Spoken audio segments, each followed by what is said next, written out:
Halo traders, salam investasi.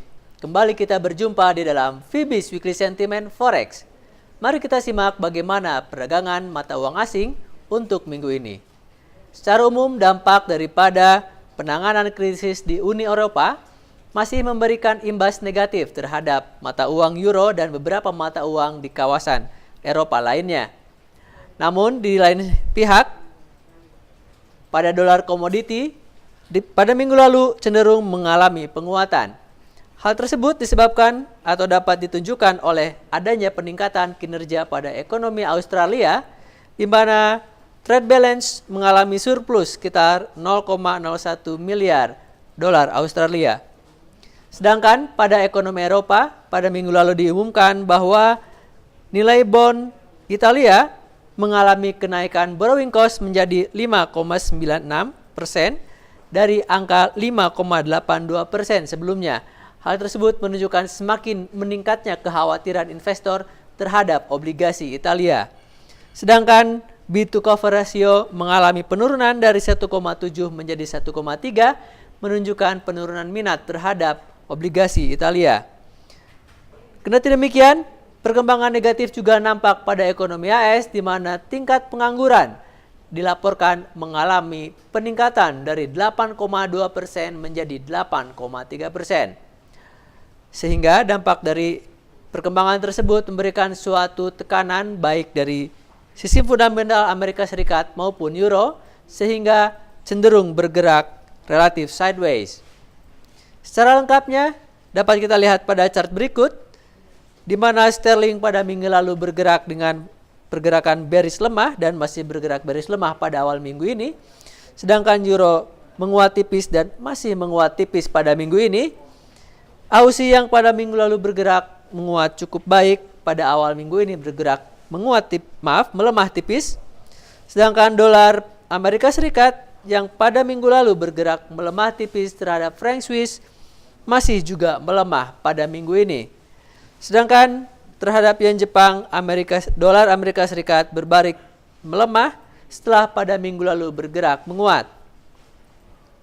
Adapun untuk minggu ini, beberapa hal yang cukup penting untuk dijadikan sebagai acuan adalah: pertama, pernyataan dari Perdana Menteri Italia yaitu Mario Monti bahwa Uni Eropa mungkin terancam bubar.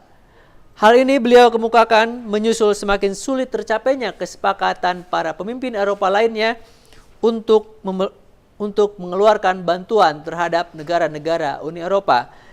Secara tidak langsung, Perdana Menteri Italia Mario Monti mengatakan bahwa terjadi psychological dissolution pada ekonomi di kawasan Uni Eropa. Lalu perkembangan berikutnya adalah bahwa Reserve Bank of Australia pada hari ini masih menahan suku bunga acuan di 3,50%. Hal tersebut merupakan kabar yang cukup menggembirakan bagi dolar Australia yang merupakan dolar komoditi dan memberikan suatu indikasi bahwa perekonomian negara tersebut masih cukup kuat untuk menghadapi imbas krisis dari Uni Eropa.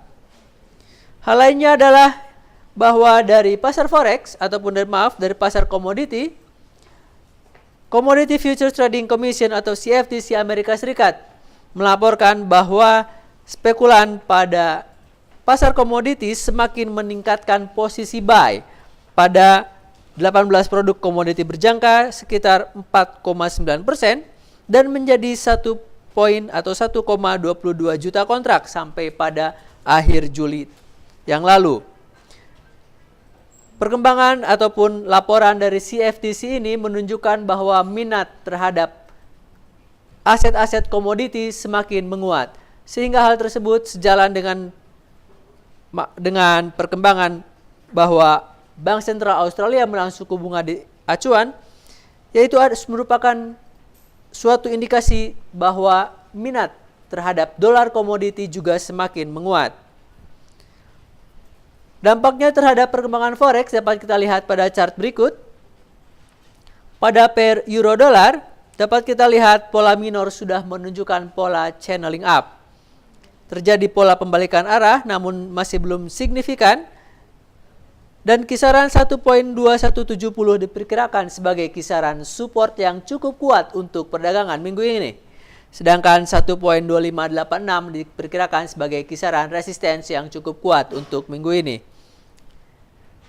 Kendati demikian, meskipun secara teknikal kami melihat adanya suatu dorongan naik ataupun pola channeling up, namun tekanan dari sisi fundamental kami duga masih memberikan suatu tekanan yang lebih dominan terhadap pergerakan pasar.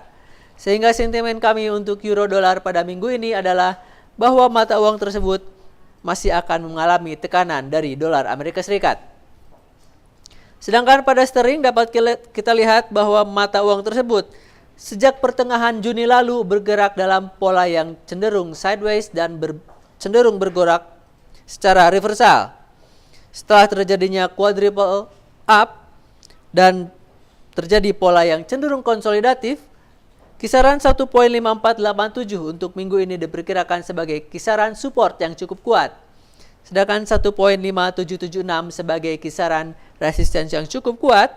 Dan kami menduga bahwa tekanan terhadap sterling masih menunjukkan suatu dominasi yang lebih besar dibandingkan dorongan untuk menguat. Pada pola major dapat kita lihat sterling membentuk pola ascending triangle, namun demikian resiko ataupun kemungkinan terjadinya breakout pada support kami duga masih memiliki potensi yang lebih besar. Sehingga sentimen kami untuk sterling adalah bahwa mata uang tersebut yang pada minggu lalu bergerak melemah tipis, pada minggu ini kami duga masih mengalami tekanan yang lebih besar dari dolar Amerika Serikat. Demikian Fibis Weekly Sentiment Forex untuk kali ini bersama saya Indra Yudhistira.